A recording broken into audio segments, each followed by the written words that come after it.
की राहुल गांधी खासदार असेपर्यंत तुम्ही त्यांचं ऐकू नका. मी समजू शकतो की तुम्हाला असं वाटतंय की सातत्याने ते काही प्रश्न विचारतात, ते गैरलागू प्रश्न असतील म्हणून सातत्याने किती वेळा त्यांना उत्तर द्यायचं.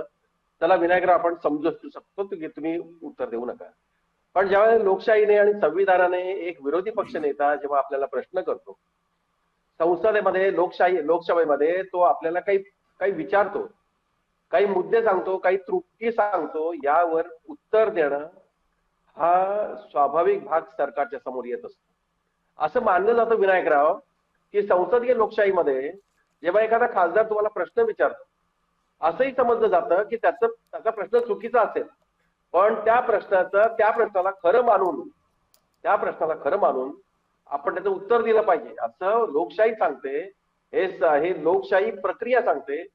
संसद प्रक्रिया सांगत असताना विरोधी पक्ष नेता राहुल गांधी हे जनतेचे प्रतिनिधी असताना ते जेव्हा प्रश्न करतात तेव्हा तुम्ही असं सांगता नाहीये की आम्ही त्यांना सातत्याने किती उत्तर द्यायची. त्यांनी संसदेच्या पटलावर उभं राहून जेव्हा प्रश्न विचारला जातो तेव्हा त्याचं उत्तर पीआयबीनं देणं नाही किंवा एका मंत्र्याने काहीतरी पत्रकार परिषद घेऊन त्यांनी उत्तर देणं हे अपेक्षित नाही. खरं म्हणजे पंतप्रधानांनी किंवा संबंधित मंत्र्यांचं जेव्हा तिथं नाव येतं त्यांनी ते स्पष्टीकरण दिलं पाहिजे.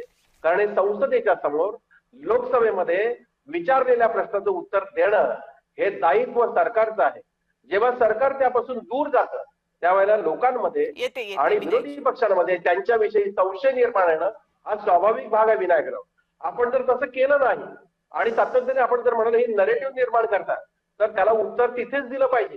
तुम्ही सांगाल प्रेस कॉन्फरन्स मध्ये शिवराज चव्हाणांनी उत्तर दिलंय, त्याला काही अर्थ नाही.